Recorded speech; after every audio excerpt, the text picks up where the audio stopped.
단식을 시작했잖아요. 그 사진 준비된 사진이 있으면 좀 보여주시면 좋을 것 같은데 지금 단식도 여러 종류의 단식이 있어요. 당사에서 하는 무대, 네. 김무성 대표가 주도하는 고문단 단식이 있고 또 국회 안에서 단식을 하는 이제 그 권성동 대표하고 김미애 의원 둘이 이제 단식을 하는데 저 사진을 보면 맨발로 저렇게 그러니까요. 저는 저게 정치인들이 사진 한 장 굉장히 그 무슨 네. 색깔 옷을 입고 어떤 넥타이를 매고 이렇게 되게 중요한데 저 책도 어제 화제가 됐고 맨발로 저렇게 찍은 의도가 뭘까요? 아니 저거는 좀 아닌 것 같아요. 그러니까 너무 저는 단식을 무례하다. 하더라도 저게 국회 내고 예, 자기 집 안방에서 단식하는 게 아니잖아요. 그렇습니다. 아니 그리고 저게 공개된 장소고 더군다나. 기자들이 사진 찍지 예. 않습니까? 아니 그러면 뭐 양복 상의까지는 안 입고 있더라도 최소한 양말은 신고 있어야지 맨발로. 예, 아니 저는 몰랐고 일단 예. 뭐 권성동이 단식한다 해서 왜 단식을 해? 그럼 네. 자기 후보 그만두라고 단식을 해요? 그런데 어쨌든 저 경우도 우리가 그걸 무슨 뭐 연출이라고 생각할 필요가 없어요. 그냥 발바닥에 열이 많을 수 있어요. 제가 보기엔 그냥 그런 예. 단순한 이유. 아니 그렇죠. 그러니까 시원하게 그냥 양말 벗고 있는 건데. 예. 아니 그 뭐 그러니까 정말 그런 이유라면 차라리 여름용 양말 얇은 거를 신고 있던지. 저는 맨발로 그 공공장소에서 저건 좀 아니지 저건 좀 않나. 근데 아니다.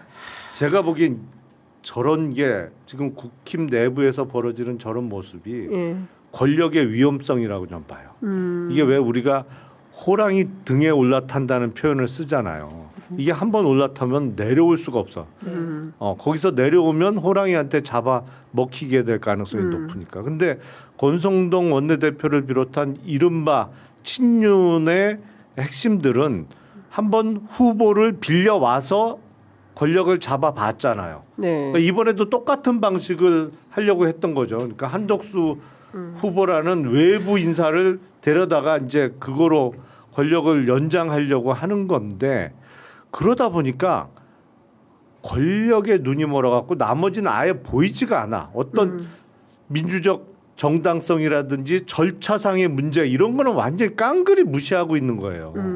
그러니까요. 제가 보기엔 권력 중독이에요. 예, 그래서 좀 토리나 심하네요. 줘버린 것 같습니다. 토리?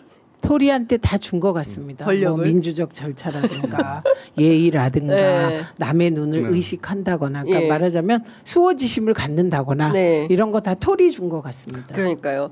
기자들의 제목이 맨발의 권성동 단식 독서. 제목은 그래도 잘 예, 뽑아줬네. 잘 뽑아줬어요. 너무. 뉴시스가 맨발의 권성동. 예, 근데 저런 태도가 어디서 기인하는 건가? 이제 국민들이 보기엔 굉장히 무례하다라는 느낌을 받게 되지 않습니까? 근데 그런 거 신경 안 써. 네. 그냥 뭐 내가 하고 싶은 대로 할 거야. 네. 뭐 이런 태도인 건지. 근데 그 오마이뉴스하고 오마이TV가 대통령 선거 관련된 여론조사를 했는데요. 이번에 있는 단일화 내부는 김문수보다 국힘 지도부 책임이다가 71.2%예요. 여론조사 기관 메타보이스에 의뢰해서 지난 7일에서 8일 이틀간 성인 남녀 1,004명에게 조사를 했는데요. 당 지도부한테 책임이 있다라는 겁니다. 김문수 후보에게 책임이 있다는 18.2%에 그쳤어요. 그러니까 평범한 시민들이 보기에도 이 쌍권의 태도가 너무 기이하다 이렇게 보는 것 같습니다. 괴랄합니다. 괴랄. 괴랄하다. 예, 예. 예. 그러니까요. 그냥 진짜 왜 이런 식으로까지 망가지고 있는지 이 모든 것이 윤석열 책임이라. 저는 아까 말씀드렸잖아요. 우리 시작하기 전에 네. 윤석열 김건희 정권이 우리나라를 3년 지배하면서 법치도 절차도 원칙도 다 무너졌다. 네. 그래서 아까 뭐 저는 예의를 갖춘다 뭐 무례한 정도는 지금은 안중에도 없을 거다. 그리고 저들의 마음속에 뭐가 남아있냐면 윤석열이 지난 2022년 선거에 어퍼컷 휘두르고 맞아요. 옷도 이상하게 입고 예를 들면 야구 잠바 같은 것도 딱 이렇게 하지 않고 막 예. 이렇게 해서 동네 예. 무슨 형 이런 얘기 들었잖아요. 예. 그걸로 성공했잖아요. 그러니까 그 성공한 모델대로 또 맨발로 쫓아가는 겁니다. 그래서 저는 사실 저거 보고 윤석열의 그 스타일이 권성동으로 가면 맨발로 나타나는구나. 이렇게 그러니까. 봤어요. 예. 근데 민주당이 그러면 어떻게 할까요? 저희 뚜벅뚜벅 갑니다. 네. 네. 그 홍준표 시장이 정치를 못 떠나고 있어요. 예. 은퇴하시겠다고 선언을 했는데, 에? 그것도 잘 아닐 거예요. 은퇴하겠다고 선언을 했는데 절대 못 떠나고 있고, 윤석열 두 놈이 3년 전 두 놈이 윤석열을 데리고 올 때부터 당에 망조가 들더니 또다시 엉뚱한 짓으로 당이 수렁으로 빠진다. 내일 미국으로 떠난다는 건데 그 봉지욱 기자는 못 간다. 왜냐하면 출금돼 있을 거다. 이제 이런 얘기도 하고 있어요. 근데 어쨌든 떠나기 전에 지금 다 얘기하고 있어요. 예. 용산과 당 지도부도 김문수는 만만하니 김문수를 밀어 한덕수의 장애가 되는 홍준표를 떨어뜨리자. 이런 공작을 꾸미고 있었고 나를 지지하던 사람들은 순식간에 김문수 지지로 돌아섰고 한순간 김문수가 당원 지지 1위로 올라섰다. 이걸 나는 2차 경선 나흘 전에 알았다. 이제 이런 얘기를 하고 개탄하고 있습니다. 이 두 놈. 너무 뻔하잖아요. 네. 저 추측 한 명은 권성동, 다른 한 분은 저는 고인이 됐기 때문에 언급하지 않겠습니다. 저는 그렇게 봅니다. 고인이 됐어요? 쌍권에서 권영세가 아니고? 권영세는 사실 뒤에 약간 결합이 뒤죠. 그러면은 하나는 권성동이고. 한 분은 이미 얘기할 수가 없죠. 근데 홍준표 전 시장의 두 놈은 네. 아마 쌍권을 의미하는 것 같아요. 네. 원래 이제 팩트를 정리하자면 원조 윤핵관인 그 두 명. 권영세, 권성동. 그리고 이제 윤한홍 이 세 사람이 아크로비스타에 맨 처음 찾아가서 대선 출마를 권유하면서 이른바 원조 윤핵관이 된 거고 네. 권영세 비대위원장 물론 윤석열 전 대통령과 친분이 두텁죠. 뭐 검사 생활도 같이 하고 그 학번도 얼마 차이가 안 나서 네. 잘 아는 사이라 그 측근인 거는 맞는데 처음에 이른바 후보 영입 작전부터 네. 권영세 비대위원장이 참여하지는 않았던 걸로 저도 알고 있어요. 근데 하여튼 이미 고인이 되신 분은 언급할 필요가 없고 네. 홍준표 전 시장은 아마 지금 살아있는 두 명. 두 사람을 언급한 것 그럼 같아요. 윤한홍, 권성동을 언급했을 것이다. 아니 쌍권. 쌍권. 근데 그건 아니 사실과는 좀 다르죠. 네. 권영세는 초기 아니죠. 예, 초기 멤버는 아니다.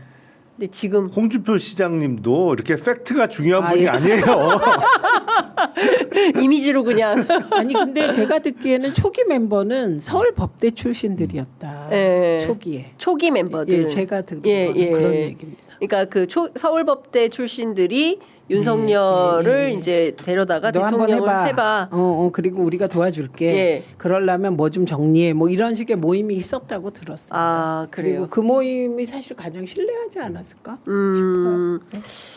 그래서 그 모임이 결국에는 사법 쿠데타까지 간 거 아니야? 라는 그래야만 의심. 그래야만 이 상황이 이해가 간다 이 말씀을 드리는 거예요. 예. 저는 권성동이나 뭐 이런 사람들이 법률가이긴 하지만 서울법대 출신이 아니잖아요. 예. 그래서 저는 윤석열이라는 사람의 마음속에 정말 인정했을까? 그냥 그 수적으로 생각한 게 아닐까? 부하로 부린 게 아닐까? 이런 의심이 늘 있었거든요. 그 사고 체계 속에서. 예. 그러니까 직접 자기가 어떤 그 국사를 논의하는 집단은 따로 네, 서울법대 저는, 출신의 따로 기획팀이 있고 예, 그렇게 봅니다. 저 권성동 의원이나 권영세 의원 같은 사람은 그냥 휘하에 자기 직원처럼 부렸다. 왜냐하면 기획이라는 건 이 예. 뇌에 들어있는 자료와 인맥의 총합의 결과예요. 그렇죠? 예. 그래서 제가 그것에 이거다라고 생각한 건 조이대의 사법 제3차 내란을 보면서 네. 이거였구나 이렇게 생각했죠. 알겠습니다.